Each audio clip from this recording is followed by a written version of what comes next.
Hi, all. How you doing? So, over the last few months, and especially after the two top 5 episodes about where to ride in Hokkaido and where to ride in Sapporo, some of you have gotten in touch asking how to go about renting a bicycle here in Sapporo. So, I reached out to a few people in Hokkaido and beyond and have some really interesting information to share with you. Now, renting can be a good option because let's face it, flying with a bicycle is a pain. You've got bike bags, extra fees, putting it together at the airport. It can be a lot, right? So the alternative is renting when you get here. And on the surface, that sounds simple enough. Some places make it easy. Other options are a bit more complicated. So when I started looking at it all, I realized pretty quickly it's not just one thing. There are actually a few completely different ways to do it depending on how you're traveling. If you're already in places like Furano or Niseko, shops like Rhythm Japan make it really easy. You just walk in and rent a bike and go, right? That's probably the simplest option if you're based in one place and doing day rides. If you're in Sapporo, shops like North Bicycle Hokkaido can set you up. Or if your calendar lines up with an event Sam's Bikes has on, you can join one of their tours.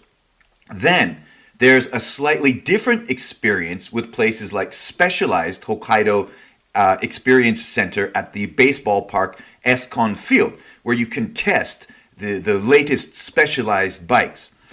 Now, where it gets really interesting is with services like Spark Cycling or Road Bike Rentals Japan.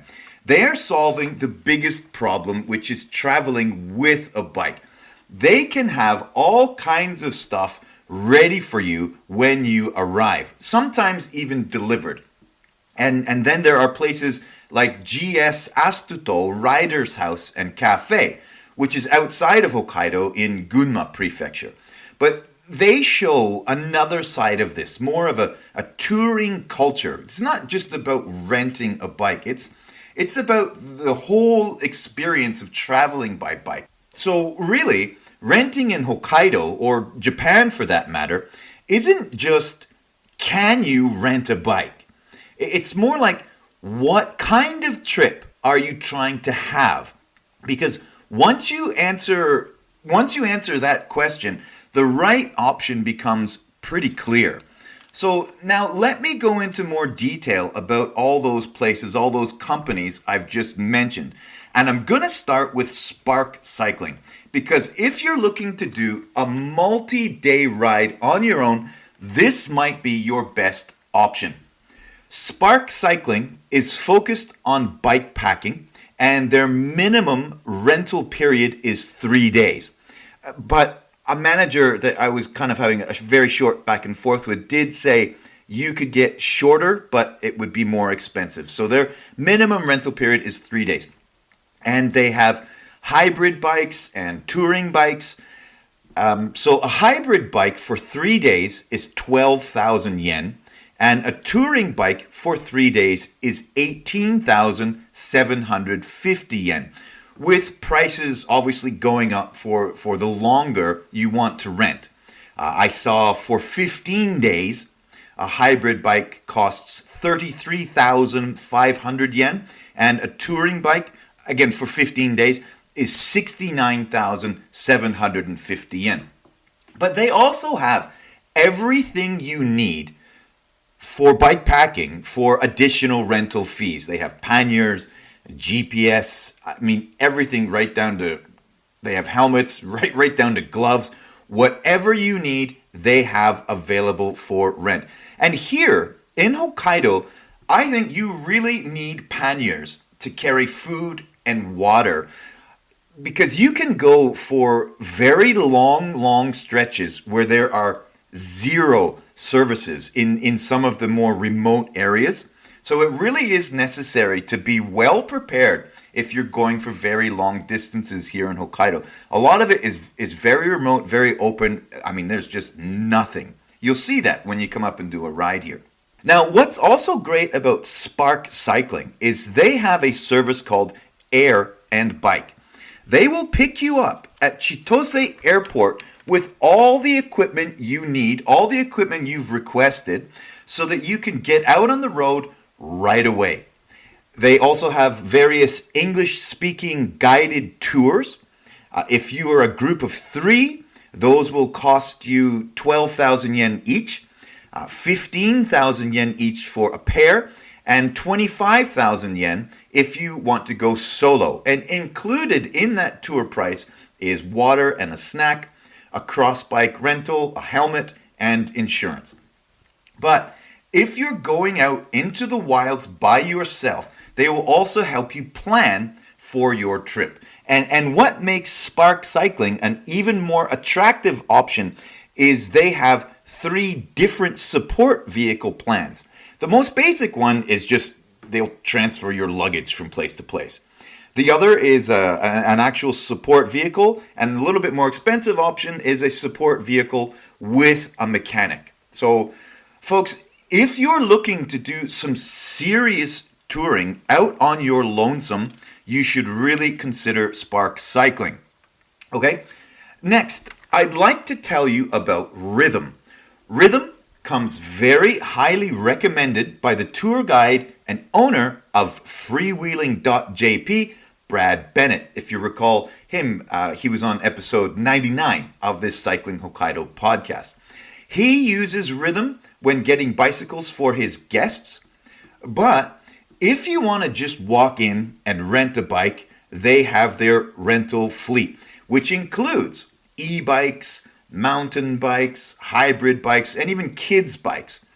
If you want a hybrid bike and a helmet, it will cost 7,200 yen for a day and 27,600 yen for 7 days, with the e-bike option being 10,200 yen per day and 42,600 for 7. If you want a mountain bike and a helmet, it costs 10,200 yen per day for adults, 4,000 yen per day for kids aged 3 to 13 for a week, and it's 42,600 yen and 16,000 yen for kids for 7 days.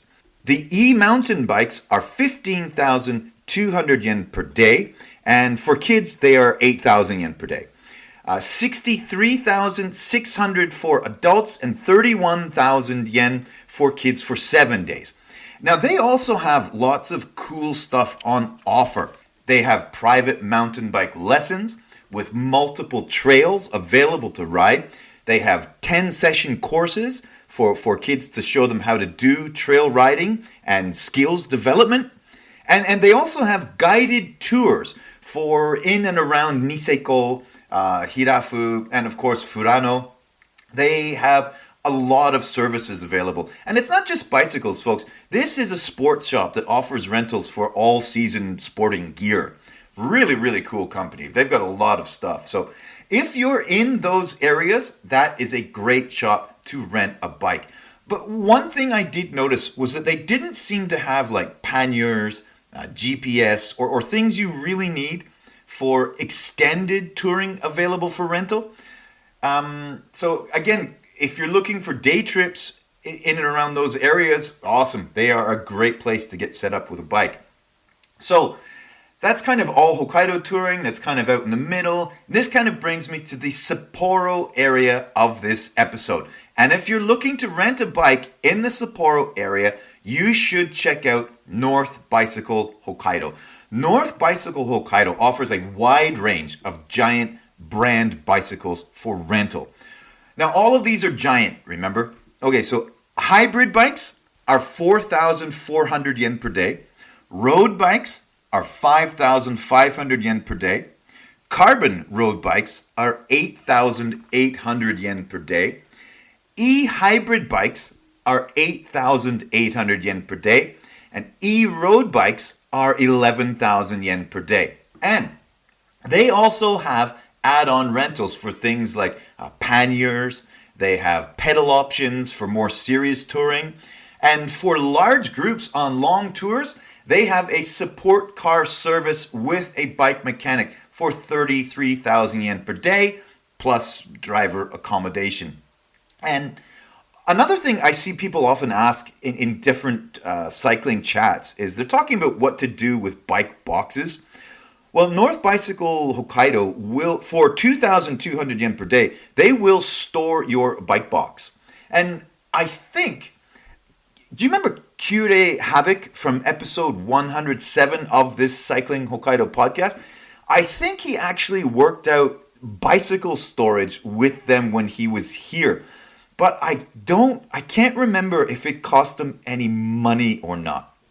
But yeah, folks, you know they're a bit more on the serious side when they have when they have support car service available. That now, a lot of people out there, again, getting out into remote areas, you don't always know what's going to happen. You can get into trouble real quick, anywhere. And if you're not anywhere near somewhere where you can get help, yeah, that support car becomes a very, very valuable service. Okay? And since we're talking about Sapporo, I would be remiss if I did not mention Sam's Bikes. Now, folks, this is one of the most beloved bike shops in Sapporo. They are really cool. And while they don't really rent bicycles like at Rhythm or North Bicycle Hokkaido, hang on. Having said that, I just remembered I read they actually have a collaboration with, what's it called? Unwind Hotel, where you can rent a fat bike for 500 yen per hour. And I think that's for a maximum of 5 hours. But it's not, that's a collaboration they have with a hotel. That's not like your traditional bike shop renting bikes type thing. They don't really do that. But what Sam's Bikes do have are events all year round that you can join. And to join an event is 5,000 yen with a bike rental. And I think it was 2,000 or 3,000 yen to join one of their events with your own bike. And check this out. Their most active season for tours is winter. They do winter fat bike tours. And I was reading that their most popular event is their Nanajo Otaki Fat Bike Tour.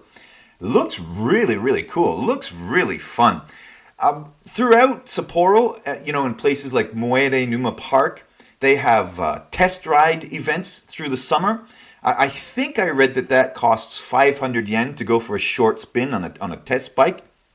But yeah, if your trip matches up with any of their calendar events, go for it. They look like they have a lot of fun. One thing though, folks, I will say is if you're navigating their website, it looks like it's all Japanese. So make sure, if you're not familiar with Japanese at all, make sure you have your Google Translate on hand or whatever you use to navigate the Japanese language, okay? Another thing I was reading that looked really fun and a beautiful, beautiful option if you're looking to cycle in autumn here in Hokkaido is they have autumn bike camping trips. I've mentioned this in the podcast quite a few times.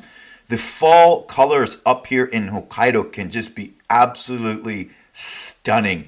I think it would be of great value to your vacation if you did one of their autumn bike camping trips. I bet you that would just be great.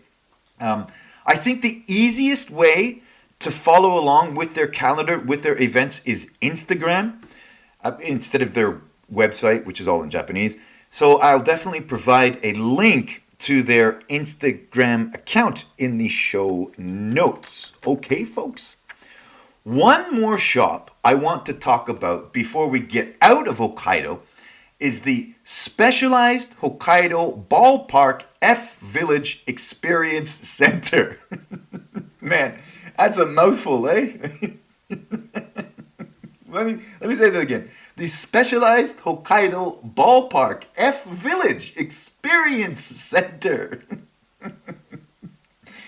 Now, folks, I wanted to include this one as well because they have some really interesting things. They have guided rides like morning rides or gravel sessions. But what really caught my eye is they offer a ballpark ride.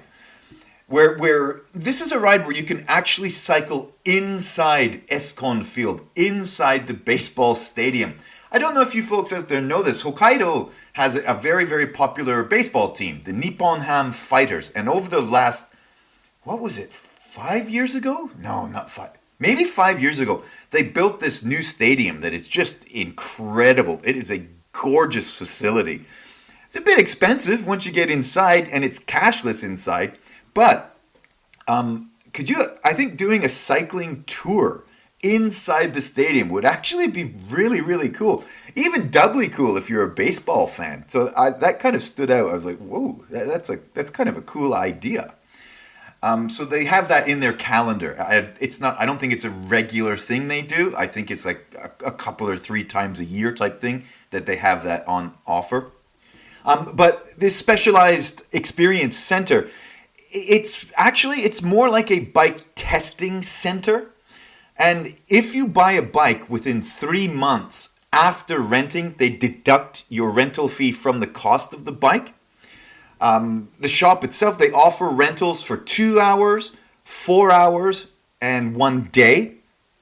And a specialized S-Works bike is 6,600 yen for 2 hours and 13,200 yen for a full day. Road bikes are 3,300 yen for 2 hours and 9,900 yen for a full day. Gravel bikes are 3,300 yen for 2 hours and 9,900 yen for a day. And the turbo bikes are 4,400 yen for 2 hours and 11,000 yen for a day. And all of those can be rented for up to 7 days. But again, this is mostly a testing ground for Specialized's top bikes. And a really convenient thing about it is it's right beside the Elfin Cycling Road, which is a part of a much bigger cycling road all around Sapporo and Kita Hiroshima. Those cycling roads are a great place for a ride. No doubt about it, especially if you're looking to test one of Specialized's bikes. But if you're planning a much longer multi-day tour, this might not be the best option. Again, they don't really have panniers, GPS. They don't really have that kind of stuff on rental. And that kind of stuff, as I've said before, is very, very important when you're going on long tours in remote areas of Hokkaido. So yes, you can rent these bikes for up to 7 days. But again, if you're looking at a multi-day tour, it might not be the best thing to go with because you'd have to bring your equipment with you. If you're fine doing that, adding weight to your luggage and all that kind of stuff, sure, go for it. Just remember that they don't really supply that stuff there. So, all right? So those are the kind of Hokkaido options that I've chosen to take a look at. Those are the kind of options that I've been recommended. Those are the options I've kind of got a bit of experience with. Now, yes, folks, there are other options out there. You will find other options out there on the internet, but these are options that are definitely active. You know, when you surfing the internet, you kind of come across some stuff that looks good but isn't actually available. All this stuff that I'm talking about in this episode is available right now. And again, if I was to cover absolutely every option out there, this would be a very, very long episode. So those are a bunch of places that would be a really good place to start when you're looking for renting a bicycle up here in Hokkaido. Now, let's go a little farther south in Japan to Gunma, to the GS Astuto Rider's House and Cafe. Now, folks, I'm telling you, this place is really cool. It is a renovated 165-year-old Edo-era farmhouse in Annaka, Gunma, and sits directly on the old Nakasendo Trail and is run by Tim and Naoko Smith. And folks, Tim told me he's actually a listener of this podcast. Thank you very much for tuning in, Tim. Now, at the site, they also have a free camping space. I know people are frequently asking about where to camp. If you're doing the Nakasando Trail, this is one of them. But facility use is available as an option for 1,000 yen. You can stay for up to 3 nights in the hotel part for 8,200 yen per day, but there are just 2 rooms, so book early in advance. They also have a tiny house rental option available for 9,500 yen per day. Again, book in advance. This is a popular spot. They have a lot of bikes available for rental as well. So kind of let me just give you their price range. The least expensive rental I saw was 6,000 yen per day or event for a carbon road bike. And their most expensive is 12,500 yen per day or event for Norikura carbon road bikes. And they have a whole lot of options in between those prices. And yes, they also have tours available.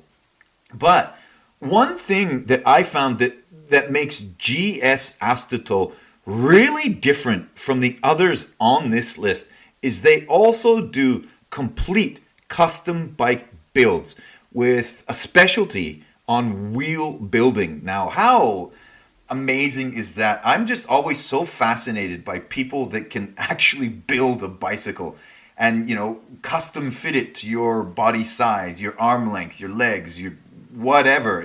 It's fascinating to me. Not going into a bike shop and just choosing something off the rack.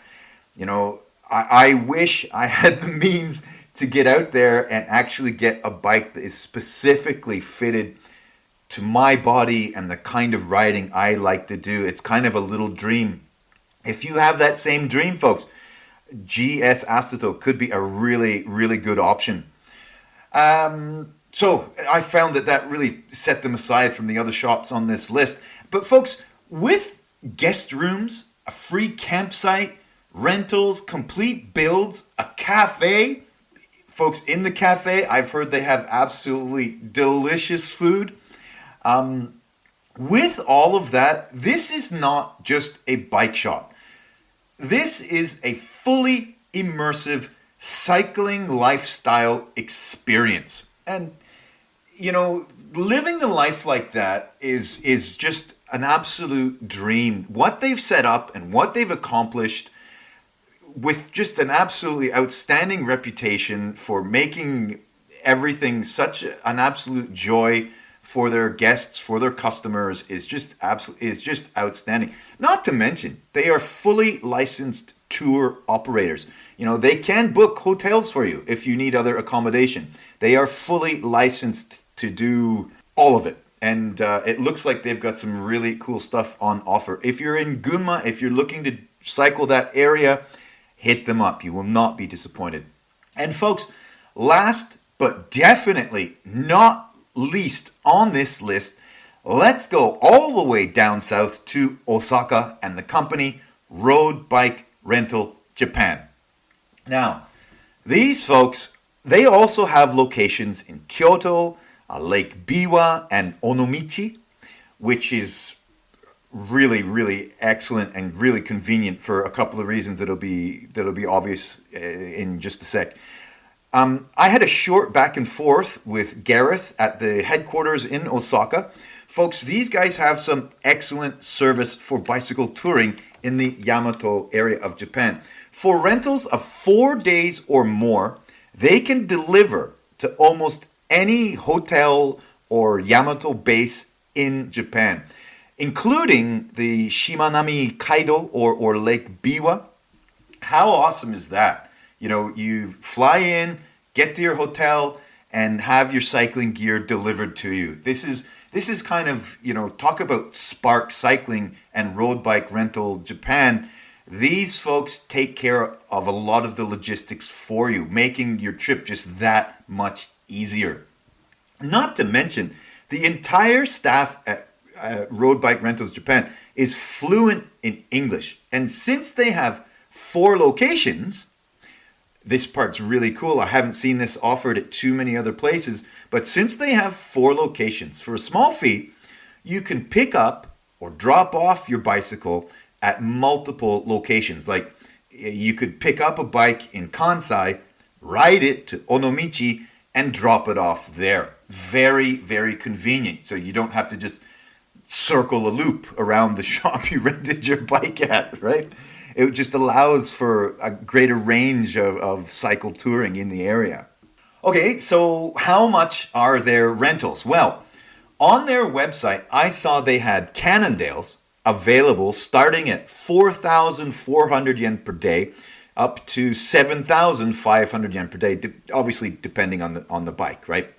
But with these guys, you get to do a bit of customizing of your rental. You can select what kind of pedals you want. You can select panniers, a Garmin mount, phone mount. So you can get out for rides of a significant distance, right? Of course, they also have guided tours of Osaka and Kyoto. They'll show you areas inaccessible by train, scenic back roads and cultural landmarks away from the main tourist crowds. And folks, isn't that just one of the biggest reasons we get out on the bikes, to escape the main tourist crowds? And okay, well, let's say you're not really interested in Osaka, Kyoto, although I'm sure most people for the first time to Japan, that's what they want to see. But let's just say it's not. And the staff there will be happy to help you plan alternative routes and logistics for your own customized tour. But again, as with all of these places, make sure you book in advance. Bike packing and cycle touring are very popular, and these are all top quality services. Of course, in the show notes, I will add links so you can easily find all of these good people. So for those of you who have been asking how to go about renting bicycles in Hokkaido and Japan, I hope this list has given you a whole bunch of options for different kinds of cycle touring. And folks, don't forget, do me a favor, hit that subscribe button, leave me a kind review, and share the episode with your cycling friends. Thanks as always, folks. Have fun out there. Love ya. Cycling Hokkaido!